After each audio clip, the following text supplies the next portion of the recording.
Welcome to the Matchroom Sport Championship at Harleyford, the second event of the PGA EuroPro Tour season. Kit Alexander can bring us up to date on the first 36 holes. We have got all the ingredients for a stunning final round here at Harleyford. 10 under par is the leading score. Nick Cunningham and Stiggy Hodgson are the two guys to catch, but it's a really packed leaderboard. 52 guys made the cut on -3 or better. There are 22 within just 4 shots of the lead, so anything can really happen. One name to really look out for in the chasing pack is Dave Coupland. Of course, Dave won our Order of Merit last year. He's teeing it up this week on an off week from his regular Challenge Tour duties. It's a packed, stellar leaderboard, and there are going to be plenty of fireworks in the final 18 holes of the Matchroom Sport Championship. Thanks very much, Kit. Nothing quite like a final round which starts with so many talented players in contention, all of them looking to get a win under their belts early in the season. And speaking of talent, Gary Ellis and Johnny Morgan.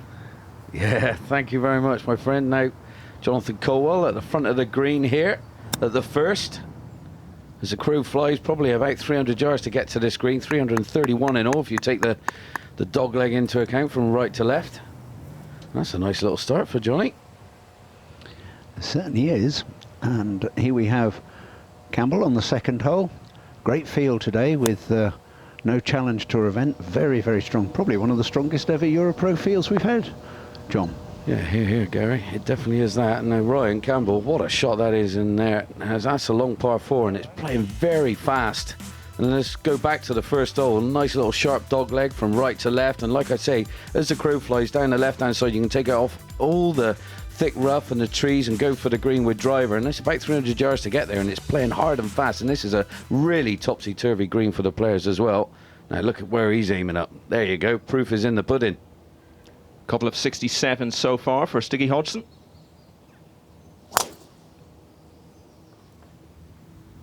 How's your recoil there, Gary? That was really there. That sort of speed off your shoulder, you might have to have a shaft replacement there. He'll snap it. Well, here you go, Gaz. Give us a lowdown. It is well behind it. Not a tall man's tree, but very, very strong. Tremendous whip through there, and bang. If that was guillotine sharp, he'd have no head. Yeah. Now, Caldwell made his tap in for birdie at the first. He's now birdied it in all 3 rounds, so he's on 10 under as well. Campbell has this to make it a 4-way tie at the top, and he has.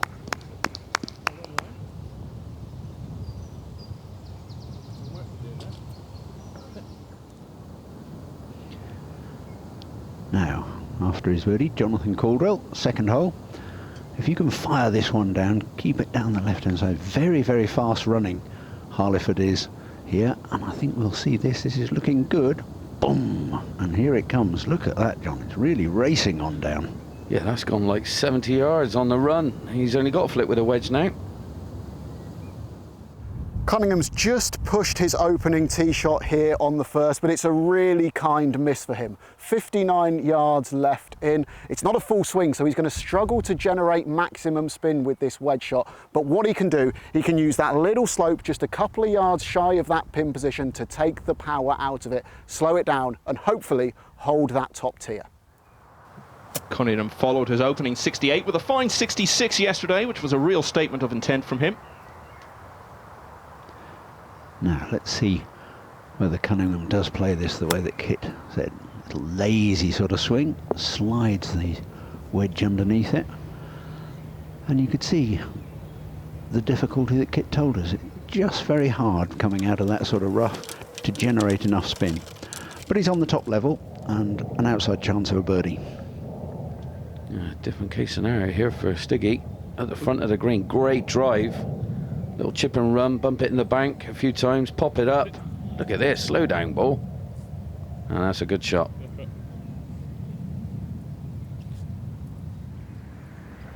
.70 and then 66 for Dave Coupland, and he's opened up with 3 pars today.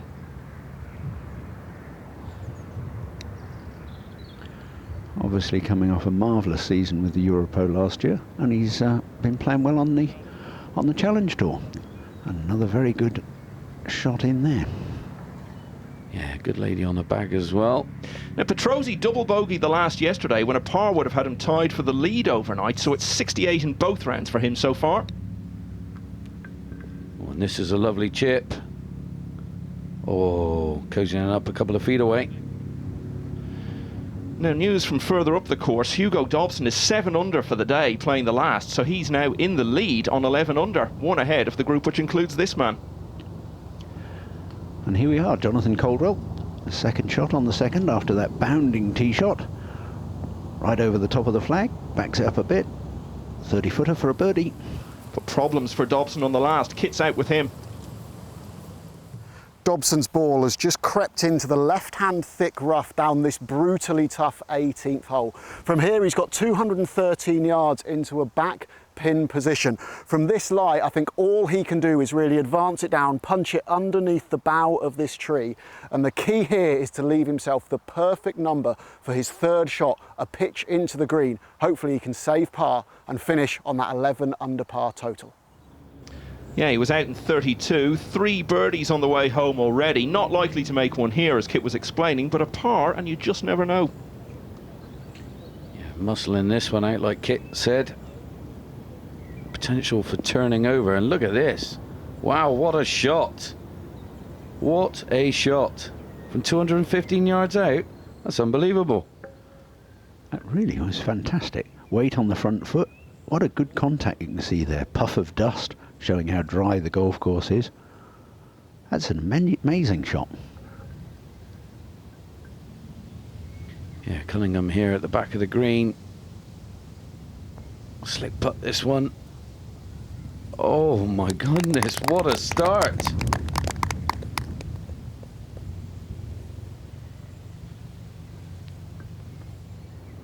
So after that fantastic approach, Dobson has this for a very unlikely birdie and a 64. Oh my goodness, this is something else. What a 3 this would be. Little jump to begin with.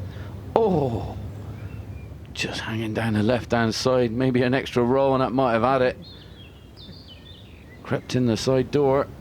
What a round this is going to be. Well, what kind of score could he have had without those 2 bogeys on the way out? But he responded well both times, and a tidy back 9 made it 65 for Dobson, so he's in on 11 under.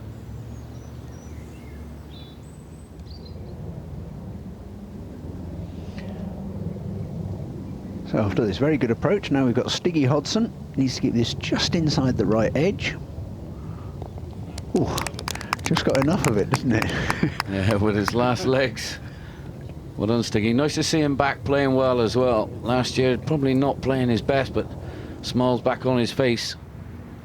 2 wins for Coupland last year, and it was a share of second at the Tour Championship, which saw him grab the final #1 spot on the order of merit. Ah, he's a smooth criminal, Dave Coupland, I tell you. Good player, this man. Nice fella as well to boot.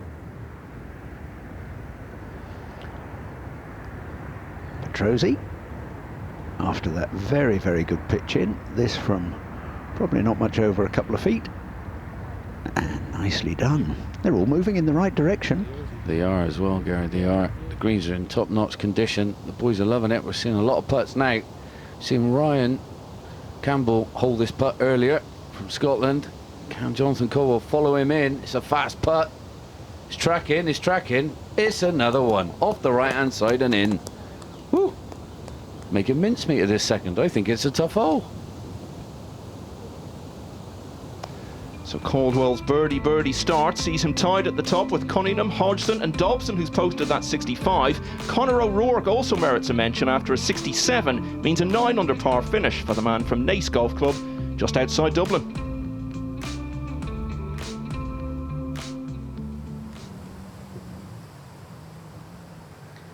Here comes Mr. Recoil.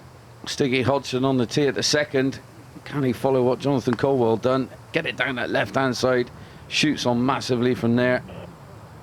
And this one's going right. Thick stuff down there and, well, an old tree. Oh, dearie, dearie me. Yeah, that's definitely not where he wanted to be. But it's White line round it, Yeah, though. I was just about to say, that's a GUR moment there. Now we get to see David Dixon. Birdied the first, 3 pars to follow. Oh, that'll do you, Dave. Take a bow, my son. And all of a sudden, it's a 5-way tie. Yep, so there we could see the old tree was deemed ground under repair by the PGA officials. Stiggy has had his free drop.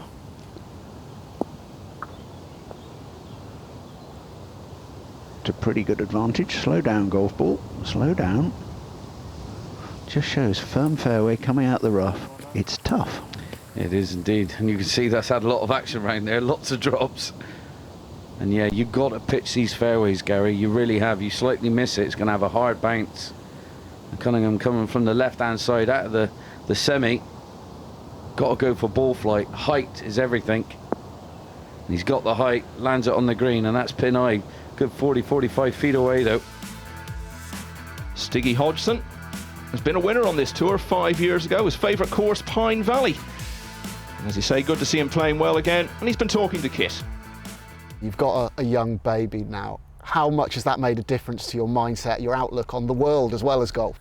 Yeah, it changes everything, doesn't it? Yeah, the best part of my life. He's, you know, he's a little boy. He's amazing, and it's difficult being away, but you know, it's for him essentially, you know. So it's amazing. Has that forced you to kind of refocus yourself over the winter? 1,000,000%. Yeah, it's you get a very different perspective on golf and life, and yeah, I don't think I've worked as hard this winter as I have in probably a good 10 years, if I'm really honest.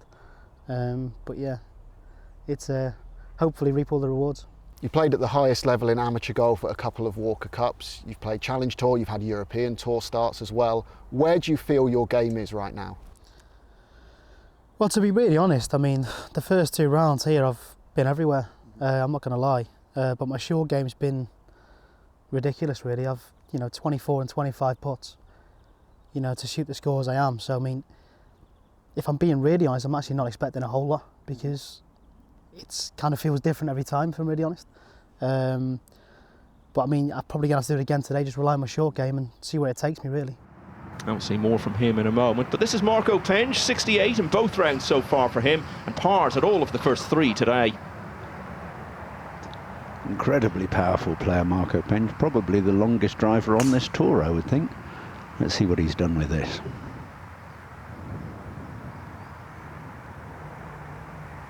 Gosh, it's another massive hit there. Just hung up in the edge of that rough, but a good line into the pin. Caldwell birdied the first and the second. Yeah, strong par 3 this one, 205 yards. Longest of the par 3s on this course. It is indeed. It's a long, narrow green, and this is an absolute perler. Look at that. Whoa.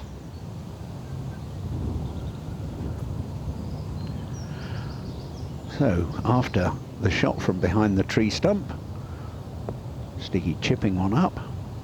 Steady, steady, come on. Oh, yeah. You say, John, it's fiery. It is. Bit of meat left on that bone, I tell you. Now Penge from the left. Semi. Little delicate chip, pitching it right on the side of the green, getting the kick right. And look at that. A couple of feet to go.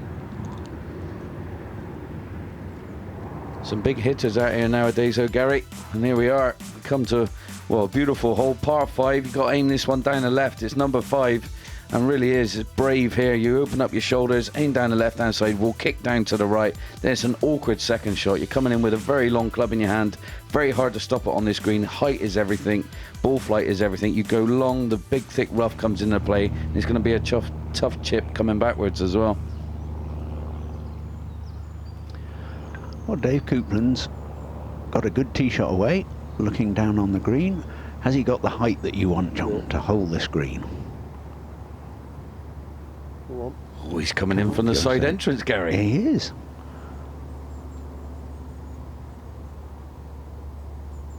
That's a pretty good shot. I think it was. It was a great lead. Good course management there. Knew he couldn't fly the bunker.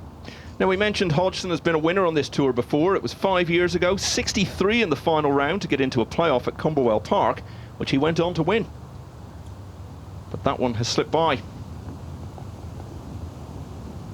Didn't make the most of his GUR break.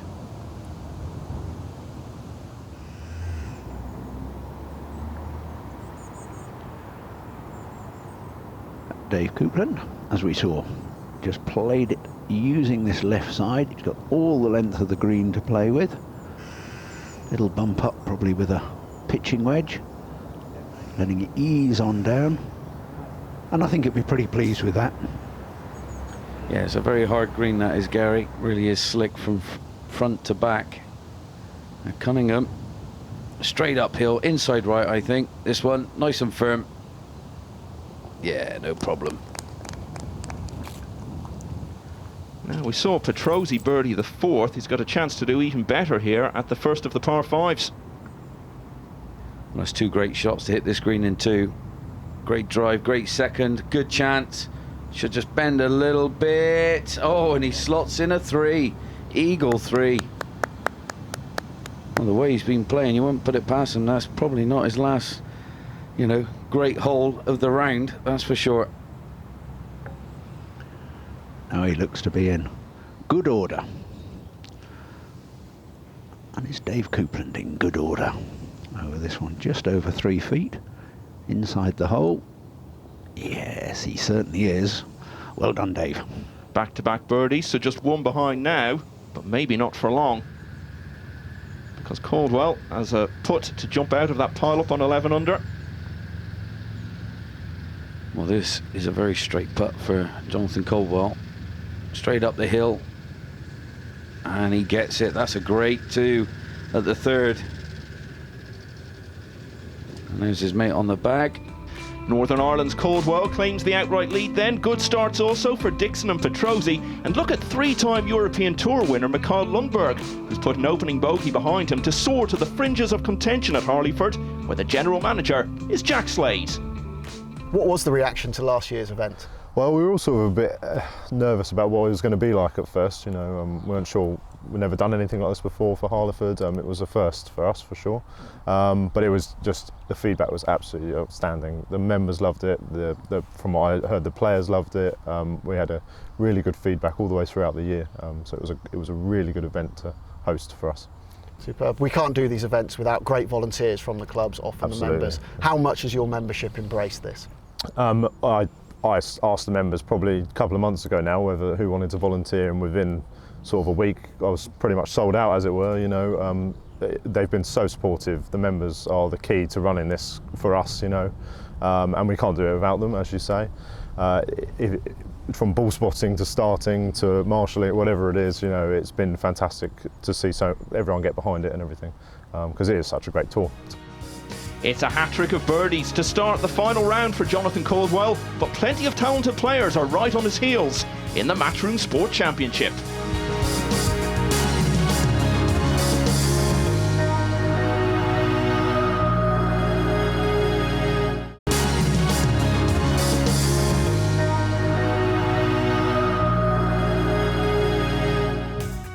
Welcome back to the final round of the Matchroom Sport Championship at Harleyford, event number 2 of the 2019 PGA EuroPro Tour season. Now, some fine players have graduated from this tour and gone on to big things on the world stage. Tyrrell Hatton is one of the most prominent, and he's got some close connections with this club, as we've been finding out. He's such a remarkably quiet person. He's quite modest in many ways. And he comes up and he plays with the guys, he goes out with them. And he's always here when he's not on tour. Yeah. He's here, he's a fixture. It's great to see Tyrrell when he does get over here. Obviously he's in the States a lot at the moment, but when he's in the country, this is his regular practice haunt. So it turns up in one of his cars, you know, in his parking space that we've got reserved for him in the car park. And he loves coming here to practice. He's got a lot of his old friends here, and he loves the course. He just, you know, it's one of his nest egg courses. So yeah, he absolutely loves it. I played with quite a few decent golfers, and heard about this lad, you know, coming through, playing off +4, I think he was at the time, and he shot 6 under just without even blinking, which was pretty cool to watch. And then I've played with him since, and he's shot 9 under that sort of score, so it's pretty impressive. As soon as they've heard that he's grown up here and he's come through the ranks, it just has a knock-on effect. So we've got loads of kids that, you know, I coach on a Sunday morning. We've got 40 in the junior lessons, so I really think that's had a big knock-on effect.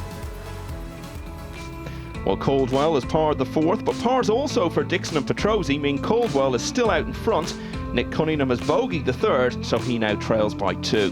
Now Jonathan Caldwell has hit his drive at the 5th, and Kit is out there to see how he's done.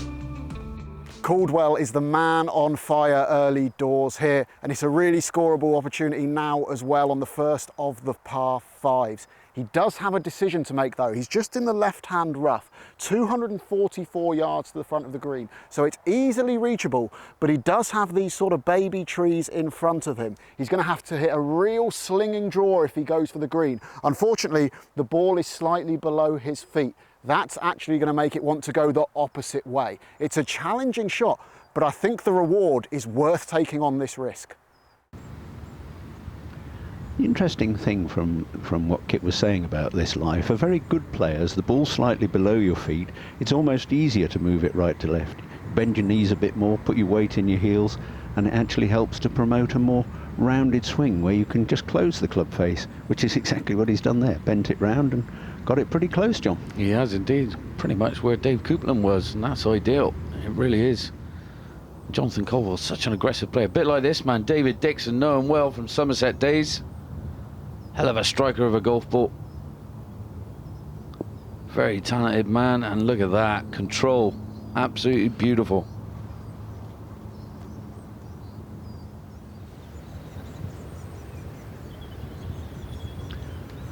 Now we join Petrozzi on the 7th, who's gone wandering off down this hill to the right of the green.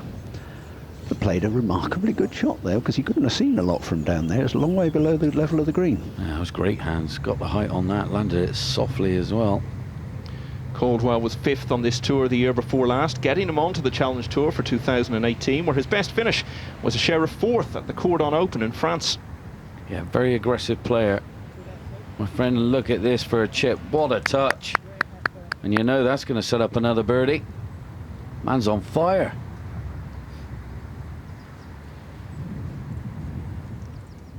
Now nobody has birdied the 7th all day. Could Coupland be the first?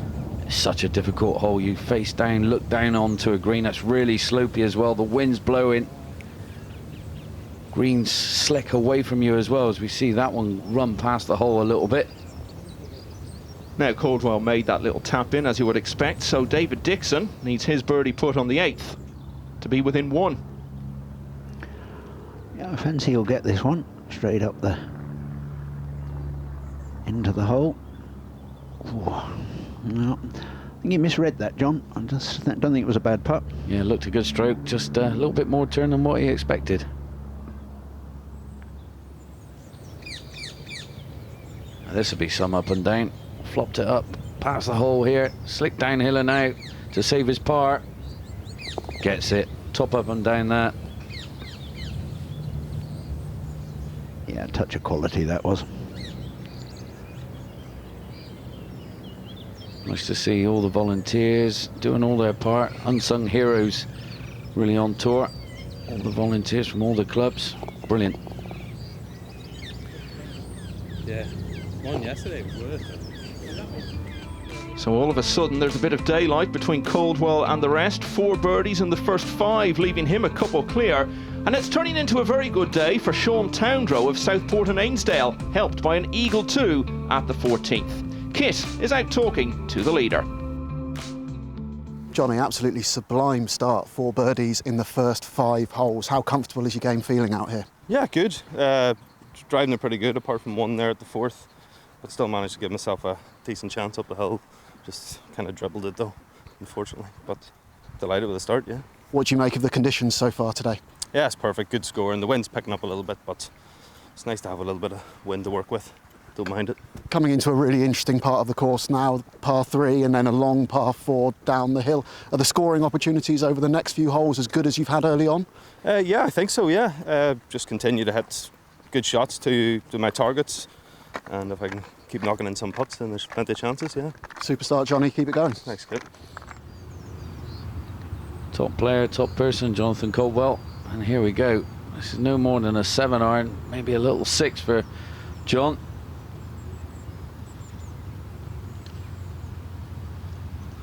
Beautiful par 3, just slightly raised, can't see the bottom of the flag.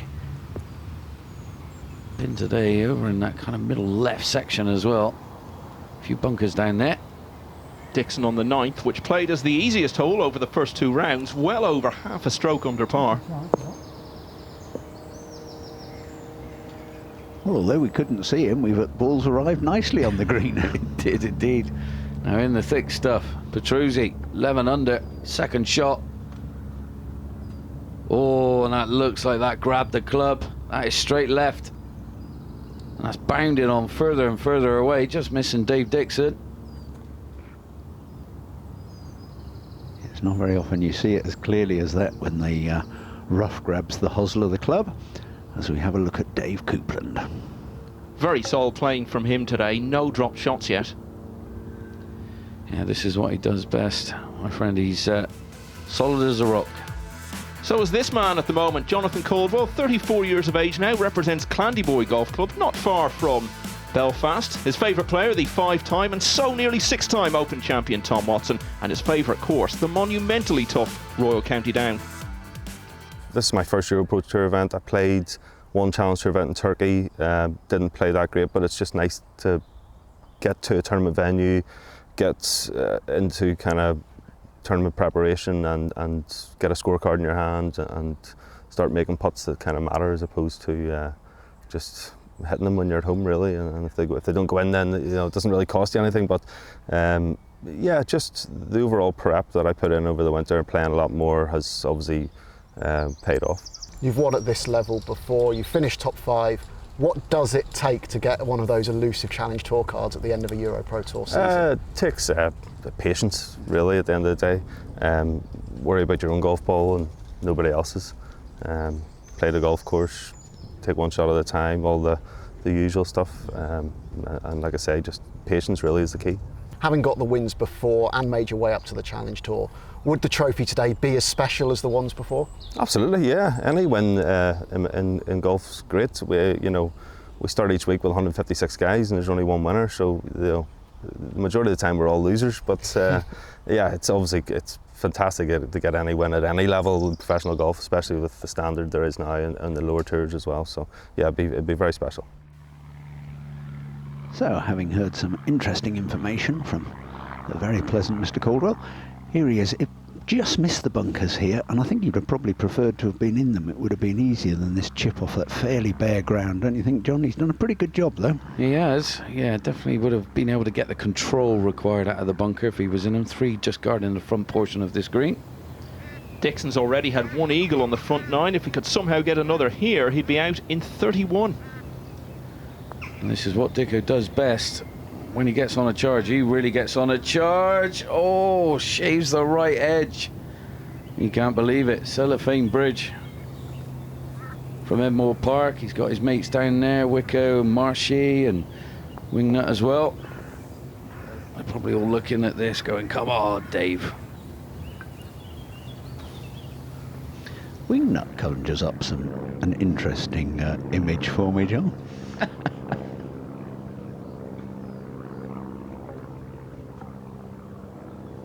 Bump and run through the fringe, and yeah, just grabbing on that second bounce, and that's why he's got a tester now from a good 10-12 feet left to go. A long putt here for Dave, Gary, down the slope. Yeah, this is a tricky putt to get the pace of this right down the hill. He's done a very good job there. Actually, I think he'd be pleased with that, because he could easily have scuttled that and left himself a 3.5 footer. Dixon has got his birdie on 9, so Caldwell needs this to retain the outright lead. Yeah, just outside left this putt for Jonathan Caldwell. Should break about now. Oh, just grabs that right edge. Just enough in it. Whew. Might be remembering that as a key moment if he ends up with the trophy at the end of the day. Yep, Petruzzi trying to salvage something here. There he was, trying to wipe it in with his left foot, but it never came back, and didn't pay any attention to the wiping. So by going out in 32, Dixon has left himself just one behind Caldwell, and Mikael Lundberg, the man who beat local favourite Bernd Wiesberger to win in Austria on the European Tour 5 years ago, has completed as 66. David Dixon also has a European Tour win to his name. Could he be triumphant on the EuroPro Tour? He trails Jonathan Caldwell by 1 at Harleyford.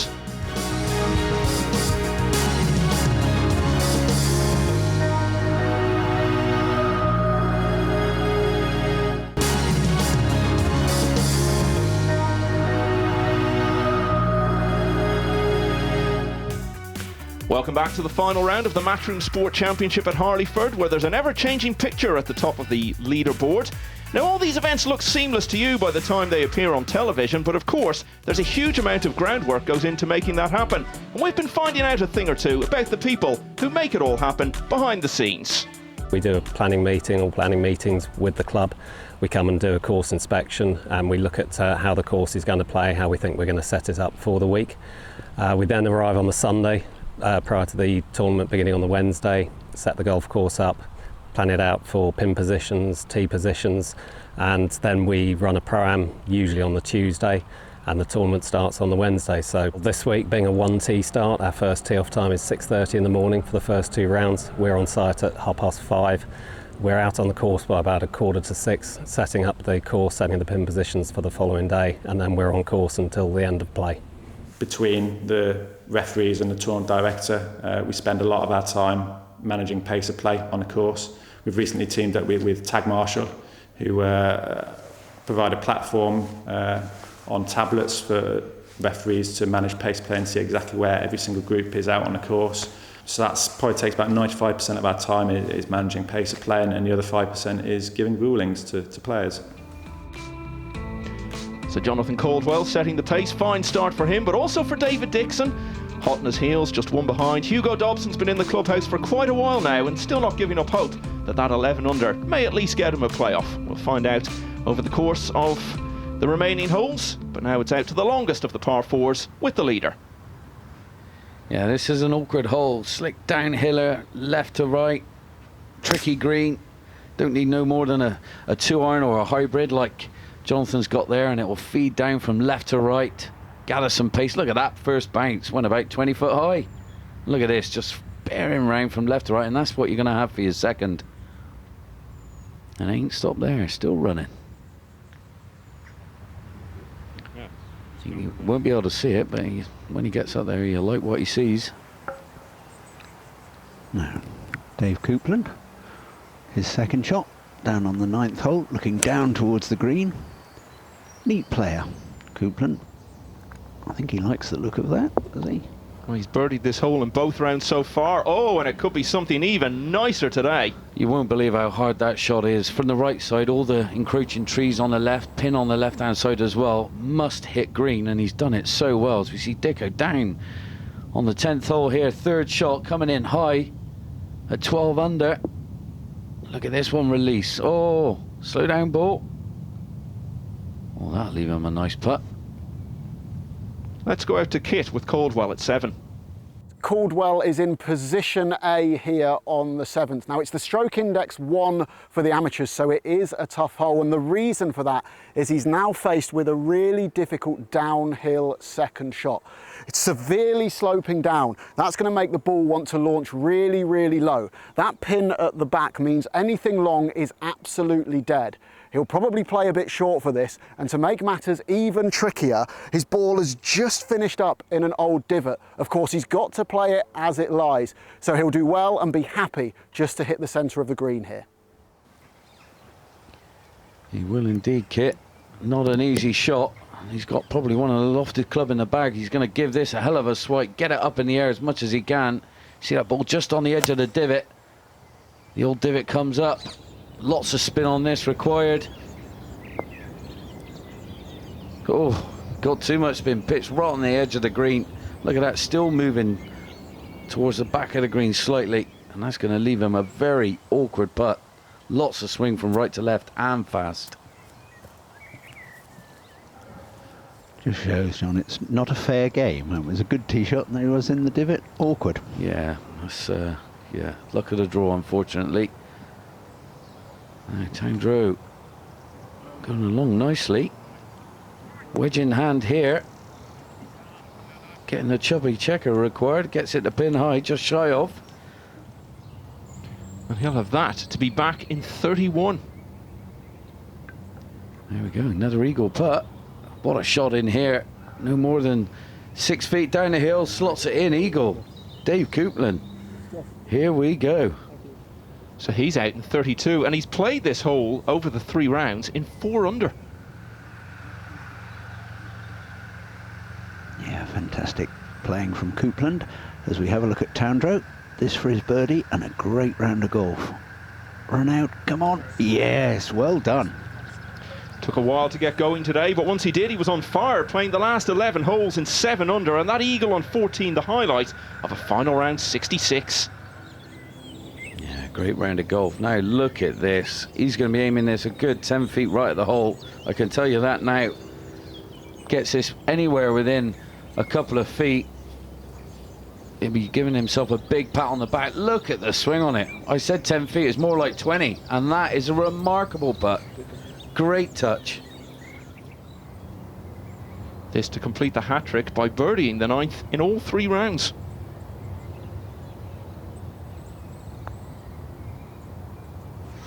Just seen him come out of that putt just slightly. That's why it leaked out to the right. He's furious with himself, rightly so. Golden opportunity gonna miss in there.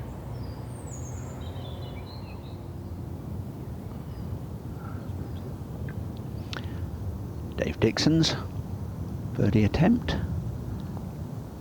Again, they're hitting it in very close, John. We've seen a couple today that he's just not quite read the right line. Yeah, I don't know if he's just got slight pulls, and 2 putts we've seen him miss, you know, being on that left-hand side, but strikes it so well, will give himself so many opportunities. We see Caldwell to save his par. Oh, I didn't see that happening. There's a little bit of movement in that from right to left, and that's a bogey. Yeah, it's a horrible way to drop his first shot of the round. And that 3-putt at the 7th drops Caldwell back into a tie for the lead now with Dixon and Coupland. And those 11 under totals posted by Dobson and Tandro just became a little more interesting. Now we're going to take a look at the 10th. Yeah, a fairly straightforward par 5, only just a par 5, 494 yards.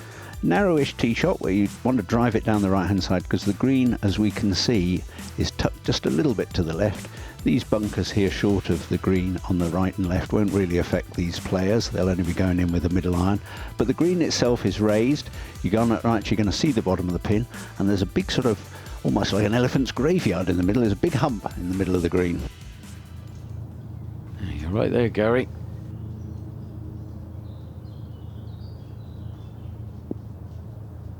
Oh, getting a bad kick to the right in the bunker.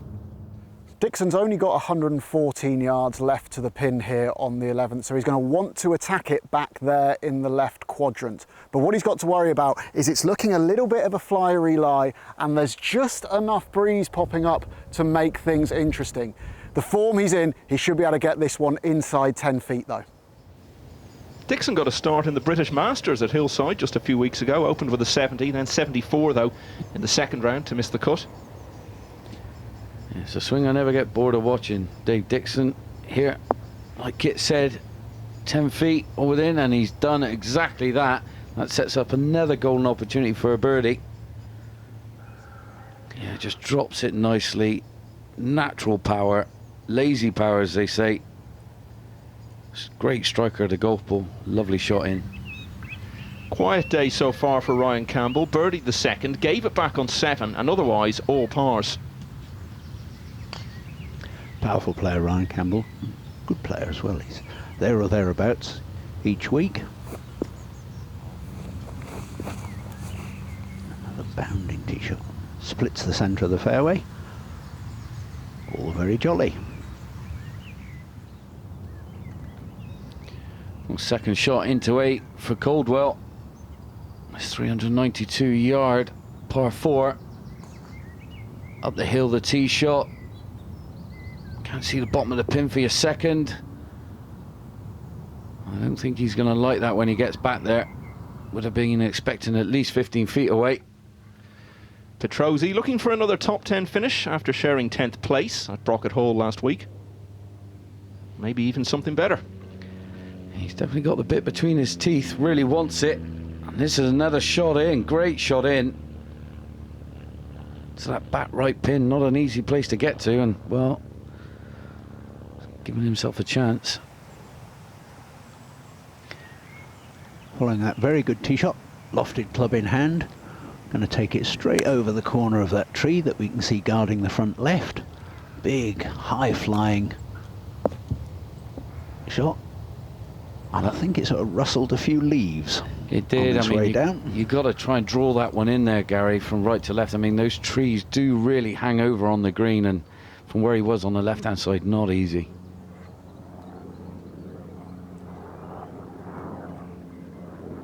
Good pace putt here. Great pace putt on the previous hole. We've seen that, but didn't convert the two-footer. Made bogey. Now this one, oh, another great pace putt again by Jonathan Colwell.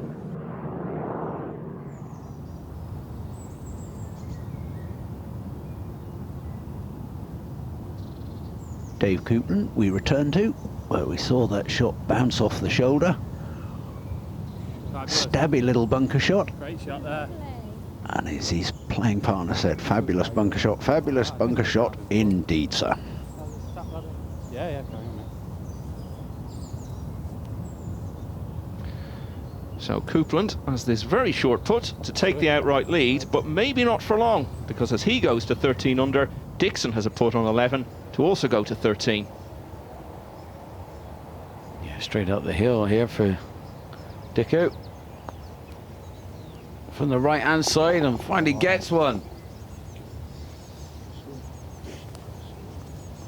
Good playing, David. So this man, Petrozzi, is now 3 behind, but he can immediately cut that to just the 1 here.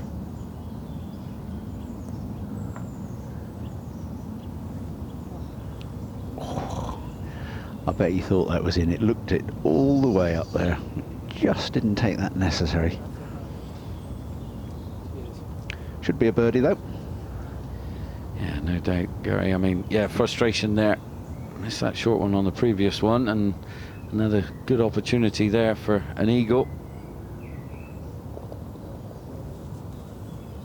Yeah, I'll tell you that.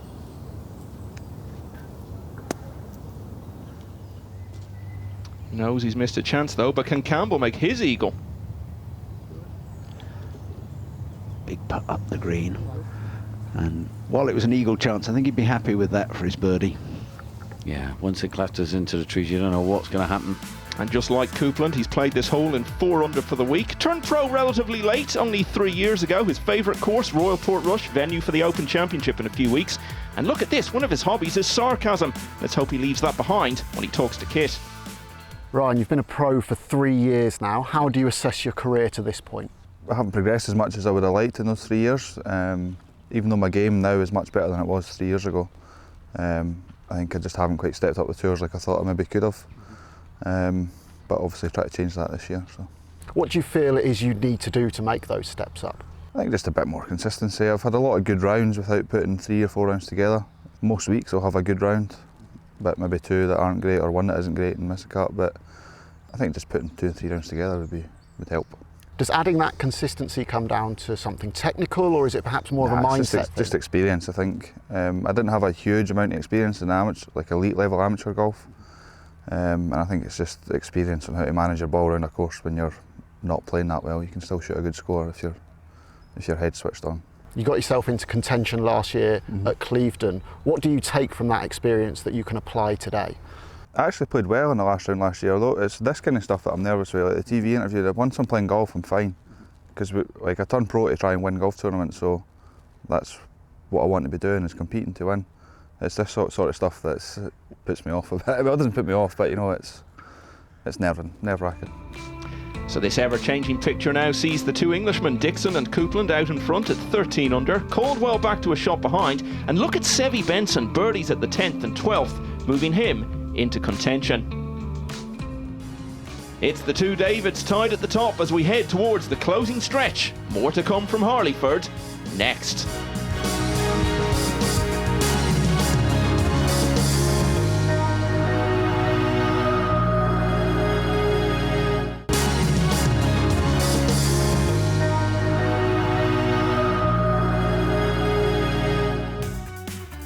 Welcome back to this thrilling final round of the Matchroom Sport Championship at Harleyford. The second title of the EuroPro Tour season is up for grabs here, and the lead has changed hands so many times already today. Dave Coupland has now bogeyed the 11th, and a par on 12 leaves him one behind David Dixon, who remains 13 under with 5 to play. Another shot gone for Jonathan Caldwell on 9, but look at Sevi Benson, who's now picked up 3 shots on the back 9. He is within 2 of the lead.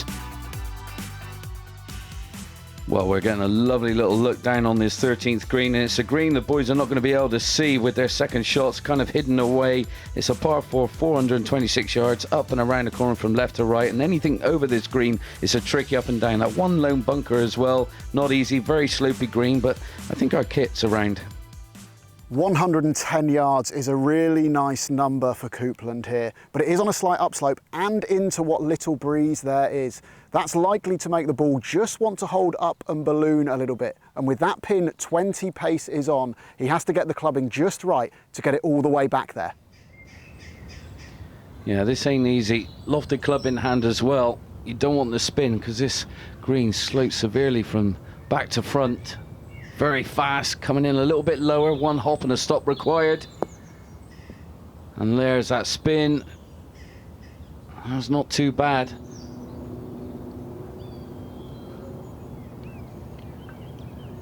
As we have a look at Dave Dixon, hidden just below the level of the green. Very awkward, no green to work with. Obviously wasn't a very good lie. Tried to take the ground route and probably got as good a result as he could. It's all gone a bit quiet for Nick Cunningham, 6 pars in a row, so he's where he started the day at 10 under. The other joint overnight leader, Stiggy Hodgson, by the way, really fell away after his opening birdie. 4 bogeys then in the next 7 for him. Oh, that was nearly spectacular. Still a good shot just off the green. He's going to fancy a little chip in from there, I gather.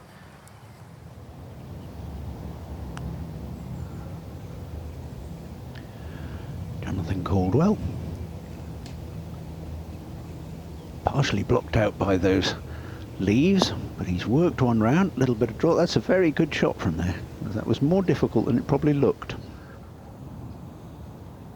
14 played the easiest of the par 4s over the first 2 rounds. Can Dixon make a birdie on it? Yeah, slow putt this one up the hill. A lot of break from right to left. Now, you said, John, Cunningham might fancy this one and could get right back in it here. Well, it must be a good lie. He's not chipping it, he's putting it. What's it going to do for the first few feet? And there it is, jumping all over the place. Given a chance, I think he would have probably liked to have chipped it, but still a little bit of work to be done. Coupland to rejoin Dixon at 13 under par.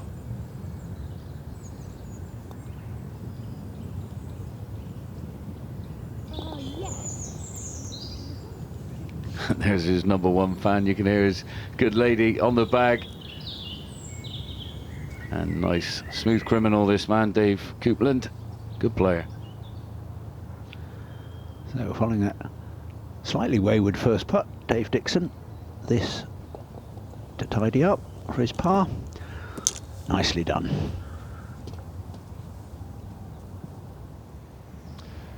Jonathan Caldwell looking to get things back on track after those 2 bogeys towards the end of his front 9. Yeah, he needs something, he really does. Really light that fire. Coming off the left-hand side, tracking, and in she goes. And a little fish punt there from John. Boom. Now, Stiggy Hodgson has started perhaps a bit of a recovery with a birdie at the 9th, and he's been giving some putting tips to Kit. Stiggy, we're out here on the putting green at Harleyford. You've been rolling the rock really, really well this week. Just talk us through your process when it comes to putting. First of all, I like to keep it simple as possible, really, and just try and do the simple things correctly to make sure the ball goes in the hole. I don't really get too bogged down in, you know, sort of lines and all this, and I just got to see it, feel it and play it sort of thing. So again, just keeping it as simple as possible, really. I noticed you've got a line on the ball there. Is that something that you use to help you start a bit online as well? Yes, I mean, the basic idea really, I started doing this when I was 11. I'm just stuck with it ever since, really. So I like to see, obviously, the line aiming at where I'm trying to hit the putt. So in this instance, maybe a couple of cups outside right, and then you sort of have a look, make sure it's set up correctly, and then my process really is my routine, if you like, which I've worked, very hard on lately. So I think it's very important to have a routine. As I'll look at the hole, make a couple of strokes to try and gauge the feel of a pace, if that makes any sense, and then I'll just step straight in. The line to the putter lines up to the ball, and then try and stroke it down there and try and keep still. Easy as that. He's got a great rhythm to his putting stroke, and well, it's working wonders for him, and that's why he's back up there playing the golf he knows. Driver just playing not the ball he wanted. Just a little bit erratic off the tee, but the putter is working wonders. Keep smiling, Stiggy. Yeah, it's 2 birdies in a row, and even after that wretched run he had earlier, he's back to only 1 over for his round. Yeah, and he come out with a good philosophy there, all about the feel as well. And I had a little putting lesson off of Tiger Woods many moons ago, the best clutch putter in the world, you might say. And he did tell me a few home truths and said, feel is the name of the game when it comes to the putter. So Coupland bouncing back to rejoin Dixon at the top, Caldwell hanging in just a shot behind, and those on 11 under won't have given up hope, especially those who still have holes to play.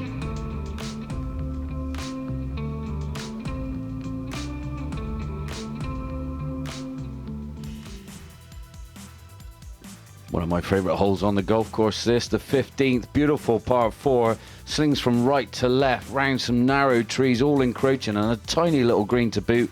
Lots of undulations on it as well. You miss this one, you're in danger of making a bogey. We mentioned earlier David Dixon has won on the European Tour 11 years ago now at the Sandomir Open, the same week that Tiger Woods won the US Open in that legendary playoff with Rocco Mediate. Now from 15 back to 14 with Kit. Ball's lying on a bit of an upslope in the green side bunker here for Coupland, so I expect to see him throw this quite a long way to the flag. There's a lot of green to work with, but I think high and with spin is the way to control this and just prevent it releasing past the hole. So did Dave Coupland listen to Kit's advice?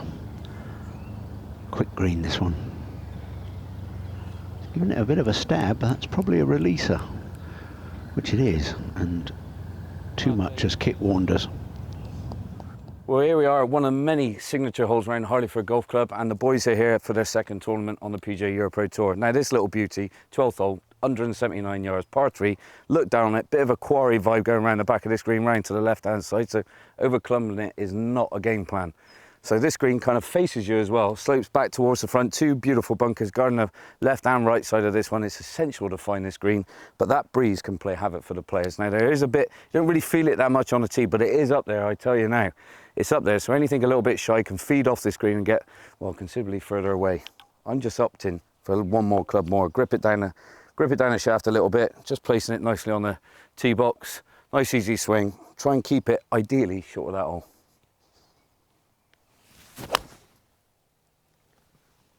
I tell you what, that should be okay. Just draw a little bit more, be handy. There you go, just pin eye right, 15 foot. You take that.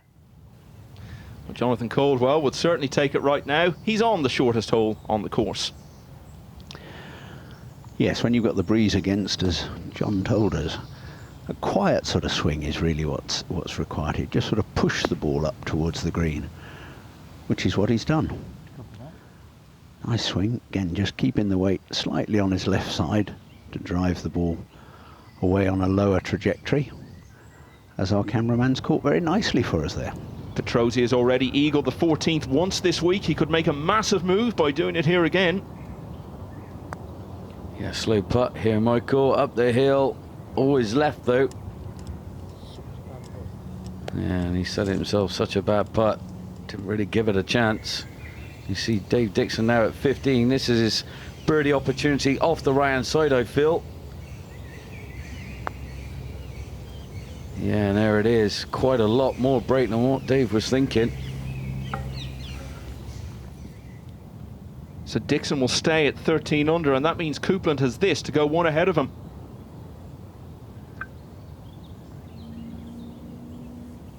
Oh, it's leaking down that right-hand side. That was a good putt as well. And that means that Caldwell can go back into a share of the lead if he holds his birdie putt at the 12th. Here we are, good look at this one, coming straight up the green. Should just move a touch from the right. Ooh, well, I misread that because it actually moved to the right. It did. It did indeed, and well, Petruzzi's probably had one of those days where the putts have dropped to him mid-round. Oh, be right up there. As it is, with that, he's only one behind. Now, more news on Seve Benson, who's just had his 5th birdie of the back 9 to go 13 under with 1 to play and is now tied for the lead with Dixon and Coupland. Luke Cornford is in with a 67, but it looks as though he and the others who have finished 11 under are now out of the running. Now, the 16th is the last of the par 3s here at Harleyford. Let's hear about it from John. Well, that is one of many magnificent creatures sculptured around this beautiful golf course at Harleyford, and that is Amazing Dragon here at 16. And I tell you what, appetite for destruction here, especially at 16, 196 yards, beautiful par 3, as hard as you like as well, because in modern day golf, we're seeing a lot of players now fade the ball, really keep the club face to their target a lot more and getting this big power fade out there. This is not a hole, you want that. Even straight's not going to help you because that wind off the left is pushing it towards a big bank that falls away on the right-hand side. And this big tree here, I mean, he's all of 150 foot tall as well. This is why I'm putting my ball on the right side of this tee box to look, give myself most of the green to look at. It suits the drawer definitely, which I am, so that is a big bonus. I've got a 5 and a 4 iron out, and I'm just thinking easy 4, make sure I get that draw, no problem. So 5 out the window, bit of breeze coming into me as well, off the left-hand side, so feeling it. Essential to get that draw there, guys. Don't be blocking this one, or you got an awkward chip. Now, come on, Johnny.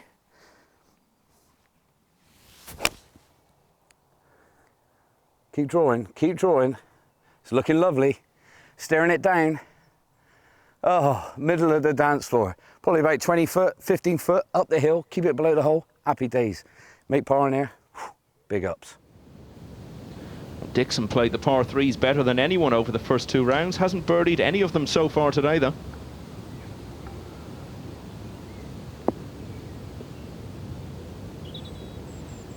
Yeah, he's given himself a chance with that one, though.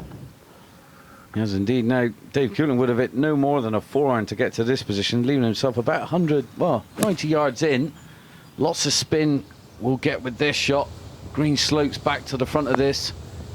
And there's that spin I'm talking about. Really spinny greens. Coming with a very lofted club. Not easy to control it, especially when that pin's at the back. Got to play that, like, grip it down the shaft, hit a little soft one in there, take the spin off it.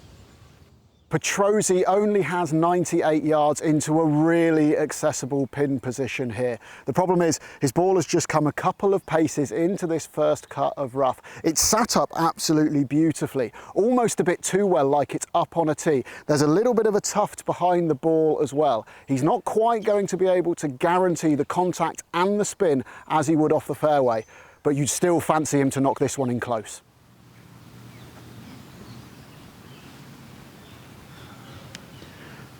So let's have a little look and see whether he can get this good contact. Certainly sounded good. Nice balance. I think he likes the look of it. Yeah, almost got too much stop and just came on a little ridge. Easy sort of swing. Another fine looking swinger. This tour really does have some beautiful swingers on it now, doesn't it? Unbelievable, Gary. Really are some talented players. Now here's one of them, Ashton Turner, who followed his opening 70 with a 66 yesterday, but just 1 under for the round today, and he's coming off a bogey on 15. Yeah, looks like he's bringing this one in from left to right, and what a shot that is. Wow, straight at it. Now this is Seve Benson. He's twice finished 3rd on the European Tour, also been a 3-time winner on the Challenge Tour, and what a final round he's having today. It's nice to finally see him. I mean, he's coming under the radar, got on a massive charge of birdies. And look at this one from distance. This ain't easy. Over the hill, down the hill.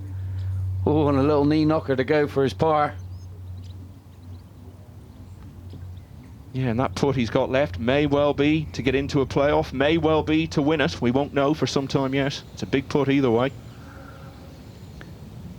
Dave Coupland leaving the flag in.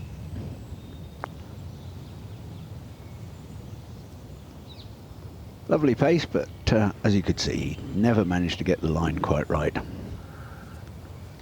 Very hard green to read this 15th. Lots of subtle slopes. As we see Ryan Campbell, the man with the sarcasm. He's a lovely lad, he really is. Just a bit shy, camera shy, but he'll have to get over that. This is the name of the game. That's not a bad chip, just a little bit more meat on that bone would have been nice. We're letting him.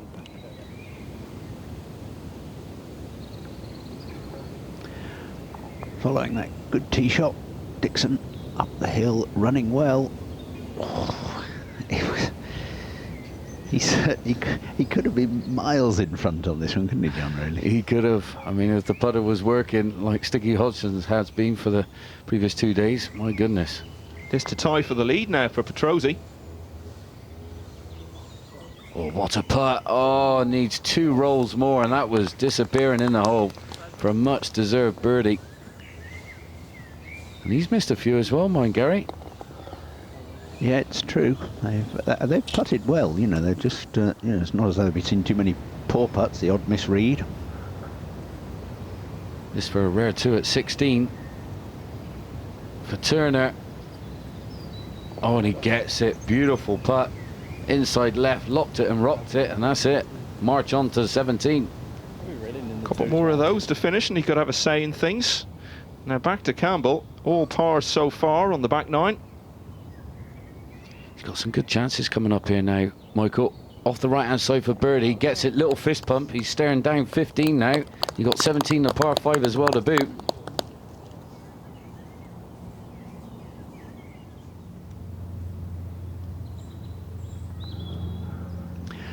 So, the very experienced Seve Benson. Can he tap this one in? He certainly can. Bit of a mixed bag early on, but a magnificent back 9 sees him repeat the 66 he shot on the opening day. So Seve Benson has set the target at 13 under. So now it falls to Dixon and Coupland to overtake him, but Petrozzi and Caldwell also certainly have a chance to catch up.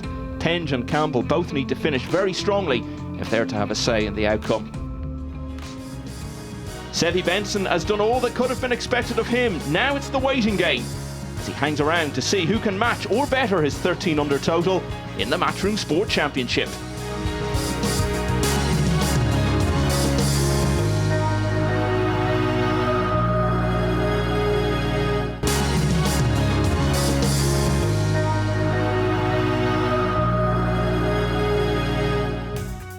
It's the final round of the Matchroom Sport Championship at Harleyford, where the second title of the EuroPro Tour season is on the line. And it's still anyone's guess as to who's going to take it. 5 players covered by a single stroke. It's had the look of a potential playoff all day, and with 3 players tied at the top at this late stage, and several more within striking distance, that remains a very strong possibility. Here's John on the 17th. Well, massive chances here at 17. Come to a par 5, 511 yards long. Now you look down it, you see this big tree, no more than 80 yards in front of you. That is right in play for the players. Kind of drift that round from left to right happily, but there's a massive tree, about 290, 300 yards in the far distance. You could seriously get yourself stuck behind that one, get in a sticky situation, have to bend a low one from left to right or right to left and try and find that green, but it's all about the drive. So, you know, I'm going to have to hit a good one here. So I'm looking down the lines of the next tee box. I'm thinking, which line do I want to go down? So I'm going at the one, just the dark one, just left of the far tree in the distance, straight at there. And hopefully it sticks. We never know.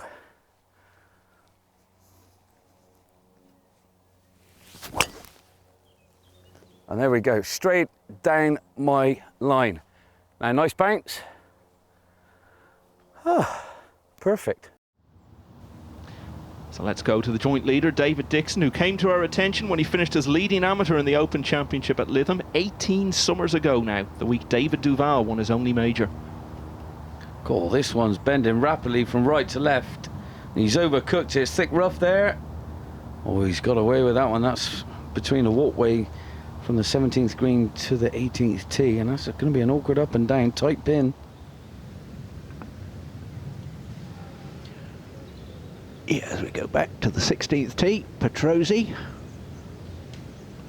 zipping through that one. Looking good. Touch right, is it? Yeah, just a little bit, pin high. 16 played the easiest of the short holes over the first 2 rounds. See that all teeing up on the right hand side here, giving himself the best angle at this green, and that looks to be going left, Dave. Ooh, missing the green left, and that's going to be a fast chip now for Dave Coupland. Little bit of pressure getting to everyone.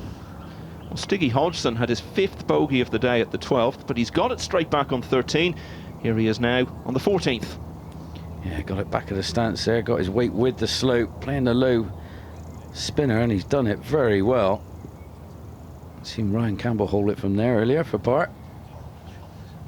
Oh, this is a strong shot here, Gary. I mean, is he going to be bumping this into the bank? I think he is. Oh, look at that. It really is a horrible shot. It's one of those that doesn't suit your eye. He's missed a lot of fluffy ground, no green to work with. Very, very tough. Yeah, don't be too cute with a shot like that. Now, Dave, very fast chip. Just land this just on the green. Should feed itself all the way down. Hold on a little bit, ball. A bit more left to go to save his par. So a chance here for Dixon to grab the outright lead and take it with him to the 18th tee.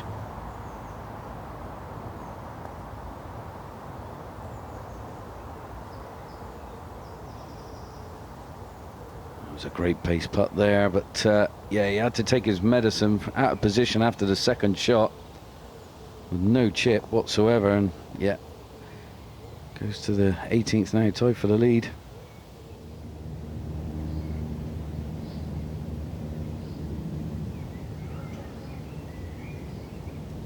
So Petrozzi, this little chip and run. Was it grabbed too much? Yeah, just so you could see that, just sort of stuck straight in the green.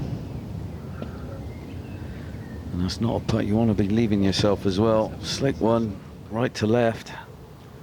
Turner looking to follow his birdie at the short 16th with another at the long 17th. Well, he's done just that, but with Benson already in on 13 under, he would need a miracle in the form of holding his approach to the last.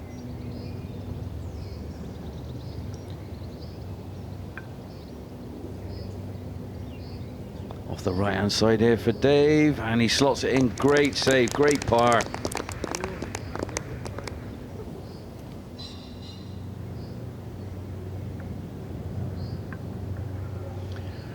So after that chip shot that stuck in, yeah, well done. Salvaged it, but life's too short to be faced with too many of them.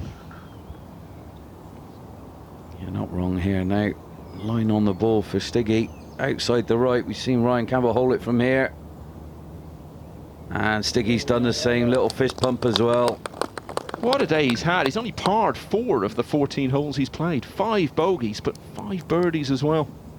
Like he said, Michael, he said his swing just feels a little bit all over the place, bit like spaghetti junction, but the putter's working. So incredibly, this late in the day, 6 players can still feel they have a realistic chance of winning this. Seve Benson in on 13 under, Dixon and Coupland both looking to squeeze out one more birdie to overtake him. John is on the 18th. Good finishing hole here at Harleyford. If you're a rookie, you know, you've been out a couple of years, this is a tough baby. 455 yards, par 4, out of bounds down the right, big trees as well come into play. What are you going to do? Choice making massively. If you're 1 shot behind, 2 shots in front, whatever. You know, I look at this hole and I think, me personally, I think the utility club is a banker. Aiming at the big oak tree in the distance, take your medicine, little drifter off that, playing away from all that out of bounds. You can see by the planner, you can take it over the tree. It's a massive carry of like 300 yards on that line, but it'll give you like next to nothing into this green, give you a massive chance of a birdie. But that's taken out this one and taken on all that trouble. Me personally, it's this all day long. The 3-iron utility club. I'm aiming at that tree, playing away from all the other stuff. and it's just tee it down nice and low. If you've got that 2-shot lead, oh, you want to limit those nerves. Here we go. Now, a bit of right of my target, a bit close for comfort, but it's going to be fine. So a bad swing, you can get away with it. No brainer. It's played the hardest of all the par 4s over the first 2 rounds, and Dixon has parred it both days. I think he's gone with a big one here. He's taken it down. Has he got this in as good a spot? Oh, I think he has. Steady now, ball. This could be a lovely spot. Don't run too far. Well, a foot or so off the shortest grass, but good. Yeah, it's not a bad shot there, Gary, actually. I mean, he's just far enough left to miss that tree. Not going to come into play for a second. We see Coops here down the right, and it looks like he's drawing strongly. And that is going to be just shy of where David Dixon was, but equally an awkward chip from there. 16th, Ryan Campbell. Nicely balanced swing, high towering shot. Coming in nicely. Oh, that's a cracking shot. Very good effort. He's not out of this yet. David Dixon certainly isn't, and Kit is with him on the last.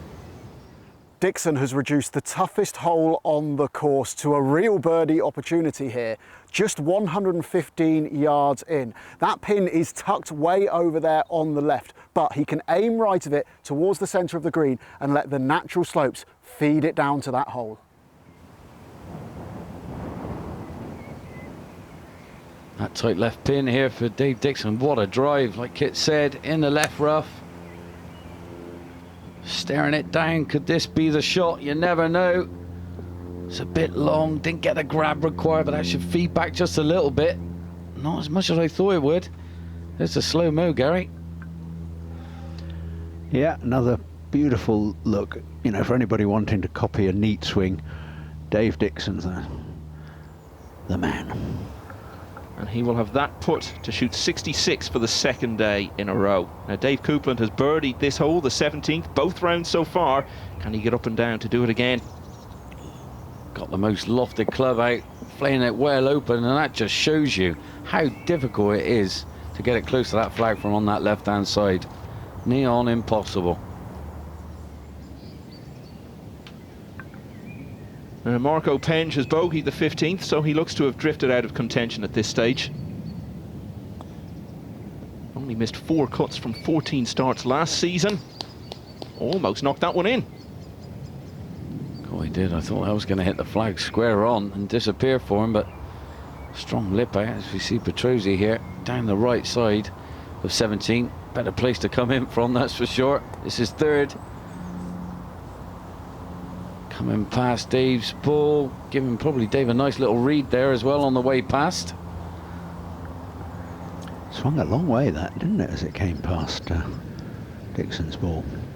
Well, this, I think, comes into the must-make category, guys. Yeah, slightly off the right. We've seen Dave's just come out from there, come back, hit it. Oh, Ryan. And he knows. The one thing that can get on your nerves is when you leave it in a duel, half a roll more to go. So Dixon has this putt to knock Benson and arguably a few others out of it. Just needs a little bit more meat on this to make sure he gets it there. As we could see, it was just never really got it running.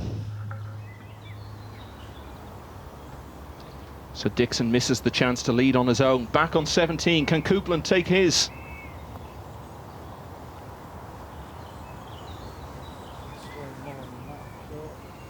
There you go. He said it himself. He thought he was going to swing more than that, Gary. We've seen Petrozzi's chip swing violently from right to left, and that didn't move a muscle.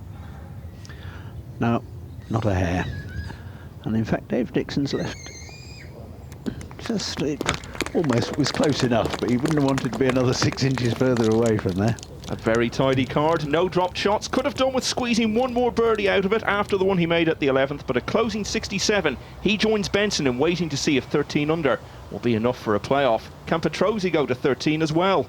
Yeah, huge putt, and he gets it. Now you know he's heading towards the 18th tee with a massive march on. Adrenaline is flowing. Well, he's now part of a four-way tie for the lead. Only 2 players have birdied this final hole all day. What would Petrozzi give for one now?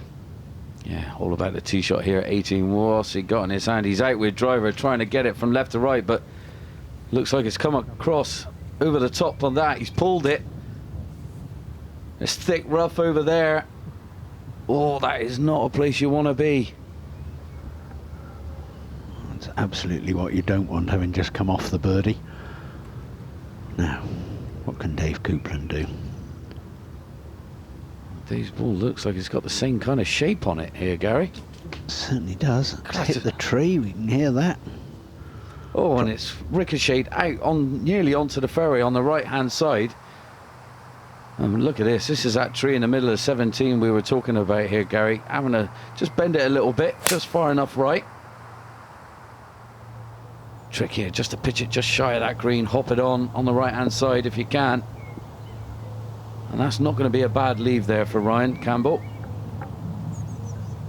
And whatever happens, it's been a really big improvement for Campbell on last week at Brocket Hall, where he shot 76 and 74 to miss the cut. Now, Caldwell hasn't been able to keep up the early momentum he had today, but he's got to remind himself he could still just about win this.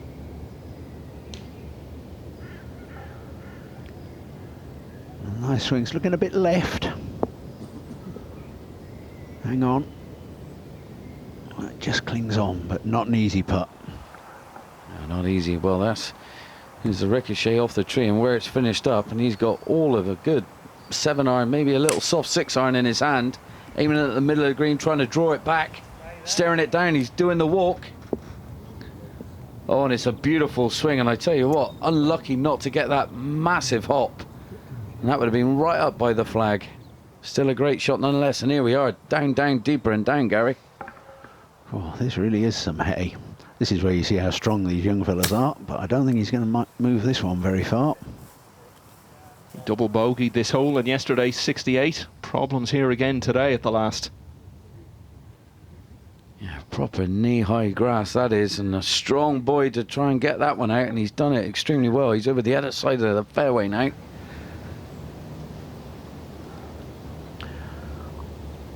A must make for Caldwell. Long putt across the green. Oh, it hopped straight off the putter, so it kind of tells you the moment you see that at the start, it's not going to get there.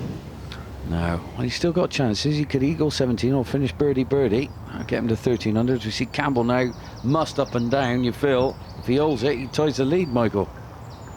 Yep, highest finish last year was tied 3rd at Clevedon after an opening 65. Yeah, good golf course at Clevedon, mine. I'm not biased, honest. Sure you've done better than that a few times around there over the years, John? Yeah, I've had my fair share of good rounds around my local. See Petrozzi now staring it down with the sand iron in hand. Should spin on him. Oh, could have done with a bit more spin.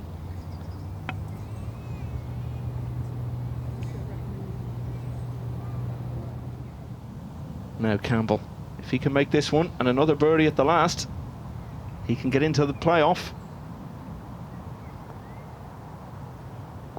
The dream lives. Yeah, great putt there by Ryan. You can see how much it means to him. Fist pumping. Now, moment of truth, Gary. Yeah, indeed. A little bit of movement on this. It comes down the green. How's your nerves? Is to shoot 66 and post a formidable target of 14 under, but he never really gave it the chance. Yeah, that was poor in it for his standards as well. He knows that. Never up, never in. Now Penge for a birdie to get to 11. Yeah, he also had a tied 3rd finish last year. That was at Manning's Heath, but barring a miracle at the last, that birdie coming just a touch too late.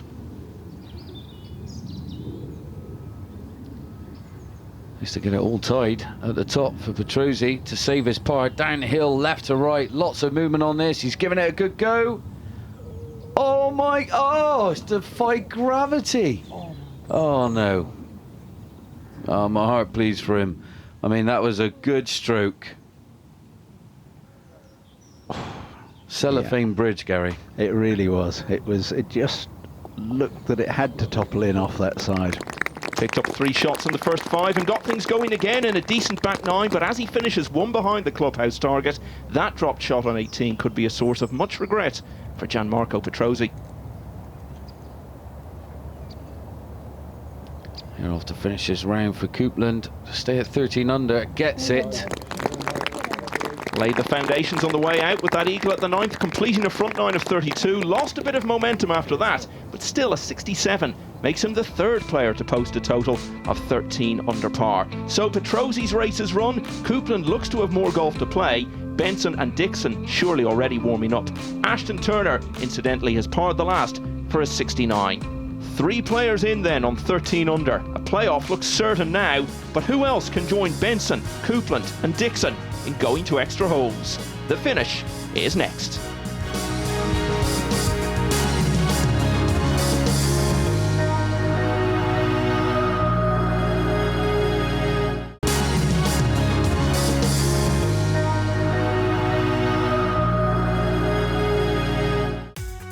Welcome back to the final round of the Matchroom Sport Championship at Harleyford here in Buckinghamshire. It's the 2nd event of the PGA EuroPro Tour season, and still a handful of players who can retain ambitions of walking off with the trophy at the end of the day. 3 players in the clubhouse at 13 under. Ryan Campbell of Scotland can still catch them, and maybe at a push, so can 1 or 2 others. Including this man who was in a very strong position earlier today, Jonathan Caldwell. Booming his tee shot away. Again, it looks just a tad down the left-hand side. Yeah, this is where Campbell has driven it to on 18. Yeah, brave tee shot. You can see that just impeding him on the way back. He's a strong boy. He's muscled that one out. Big divot. Oh, and he's just gone over the green on the left-hand side. That's going to be an awkward chip. And there it is, just heading over the path onto the practice putting green. And unfortunate for him, that one lone bush coming into play. Now, here we go. Here's a bit of flair for us. Swinging round the body, missed that tree. This is going to have loads of bend on it. Look at that. My goodness, 50 yards of bend. This one ain't going to stop. Oh, what a shot. Go on, keep running. That's what you call a bit of old-fashioned shot making there. John? Yeah, it definitely is. Now, Marco Penge in the knee-high stuff down the left-hand side. He'd have to hold this. It would be the shot of the season if he did. And in the end, couldn't get it anywhere near the green.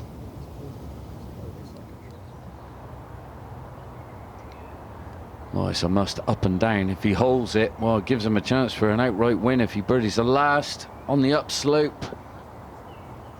Slow down a little bit, ball, slow down. Ooh, bit more to be done for his birdie. It's his friend there from Newton Arns, owned a pub. White Bike Landy Boy Golf Club. No Penge.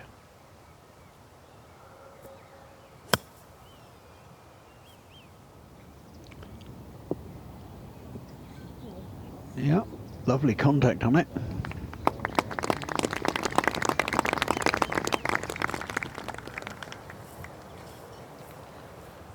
Now, Jonathan Caldwell, how's your nerve? Yeah, huge putt. He knows this has to go.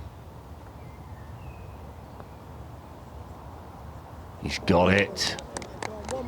And another birdie at the last, as someone was calling out there from the crowd, would get him into the playoff, but they've been extremely rare on 18 today. It's a tough hole. Now Campbell at 18, this is 3rd. Needs to hole it to get in the playoff. Nips it lovely. Here's the spin. Oh, nearly goes in on the 2nd bounce. Great effort. So Caldwell needs to be only the 3rd player to make 3 at the 18th today to get it to extra holes. Got nothing to lose, has he, John? Might just as well go for it now. Yeah, he got hugged that right-hand side. Well, he's done the first part extremely well here, Gary. Look at this ball running. Now, there is a tree lurking in the middle of that fairway. Hopefully he's not blocked out too much. That's a brave, great drive.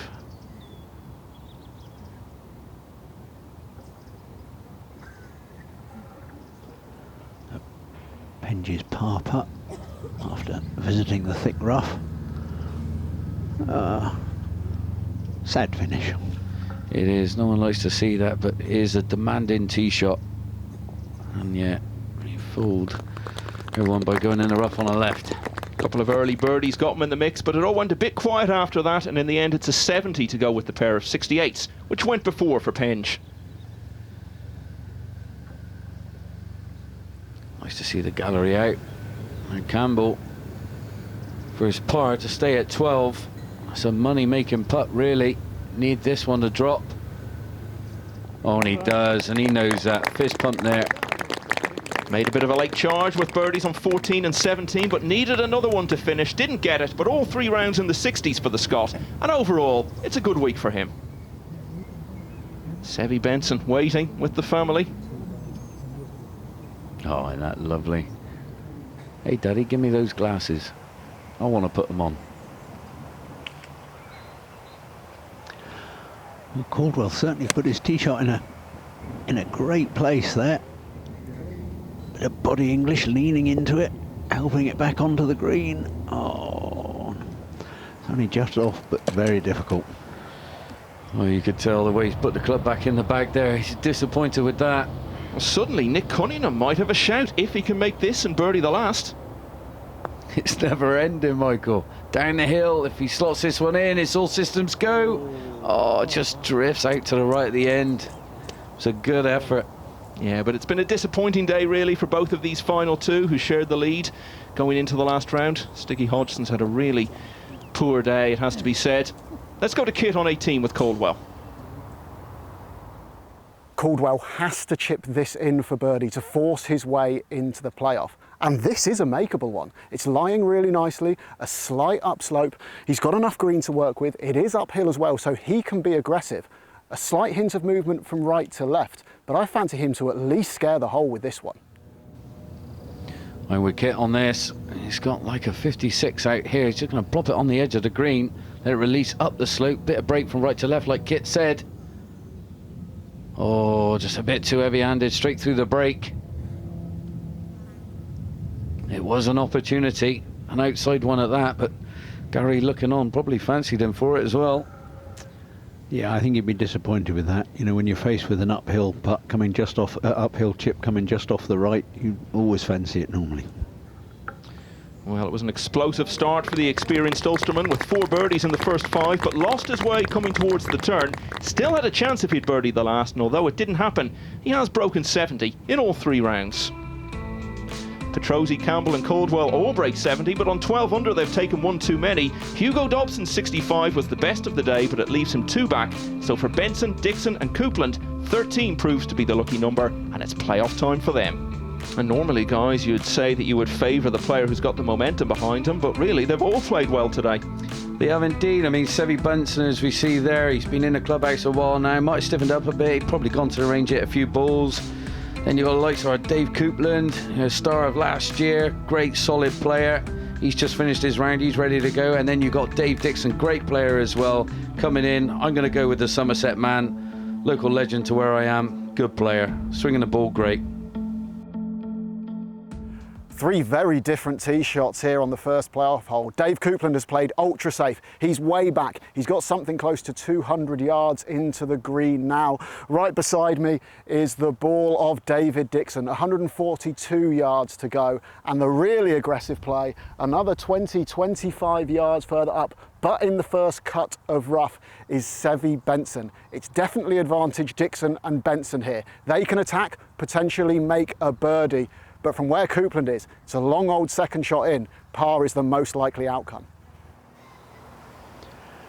So here we are back with Dave Coupland from this couple of 100 yards back. But as you can see, he's looking straight down on the pin.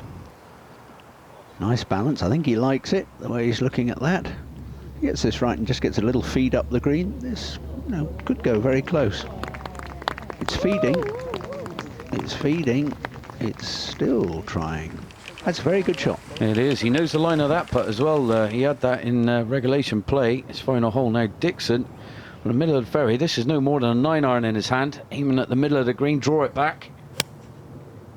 Nice little soft swing there for Dicko.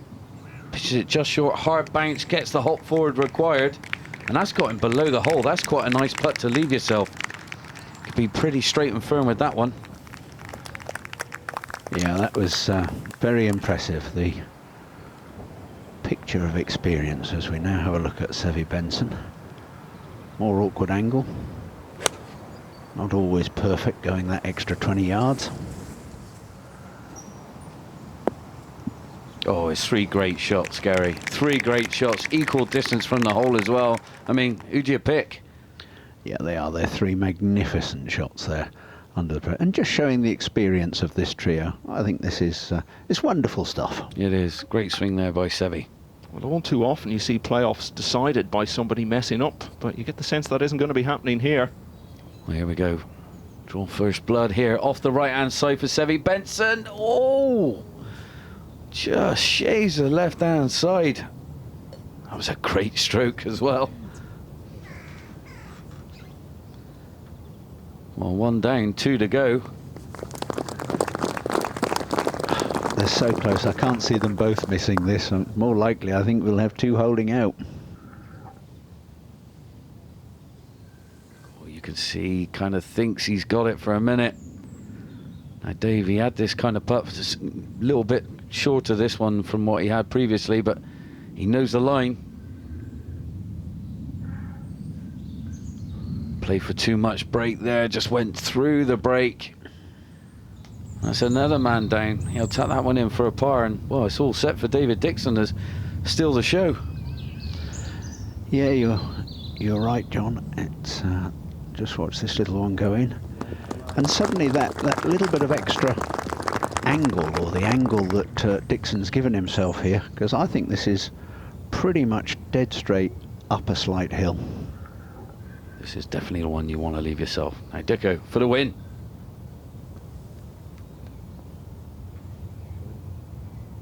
It's King David who reigns at Harleyford, as Dixon's birdie is enough to settle the playoff at the first time of asking and win the Matchroom Sport Championship.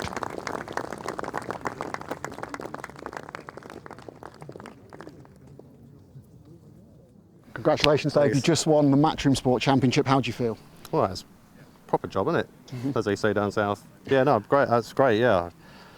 I mean, I thought I'd come up a few shy, let a few opportunities slip in the back 9, but you know, I guess everyone was feeling the same way, and yeah, it was good to get a birdie on the first playoff hole, because it's a bit of a stinker, isn't it? It is a tough finishing hole. A really compact leaderboard, lots of toing and froing going on. How were you able to keep on top of where you stood? Well, to be honest, I didn't really. We weren't really watching. I mean, Lauren was out with me, and she's new to golf, so we were just having a bit of a giggle really in between shots, and then obviously focusing. So we didn't really have a. I only looked on the back of the 16th there when I had a quick look and went, oh, okay, we're still in with a shout, because I thought the opportunities in the early part of the back 9, I thought people might have took advantage of that and got a few under. But yeah, I mean, I made a bit of a whoopsie of 17, but you know, here now and made a birdie. So yeah, well chuffed. And what does that mean for the rest of your season? Will we see you playing at a reasonably full schedule on the EuroPro Tour now? Yeah, I'm playing down to play Cumboyle now. Entered that one yesterday actually, and then yeah, I'm planning to play a few more. So yeah, this is obviously a great start, and yeah, I look forward to the next one. Great stuff. Congratulations. Thanks. Thanks, bud. Par's not good enough then for Benson and Coupland to prolong the contest, all of which leaves the sole playoff birdie maker Dixon as the second winner on the PGA EuroPro Tour this season. He collects the magnificent trophy and the cheque for £10,000, and the EuroPro Tour now moves on to the World Snooker Championship at Donington Grove. That will be event number 3. Last week's winner Todd Clements withdrew, so Dixon's win leaves him joint top after 2 events. Last year's number 1 Dave Coupland shares 4th place with his fellow joint runner-up Seve Benson, while Petrozzi and Turner both finished in the top 10 for the 2nd week in a row.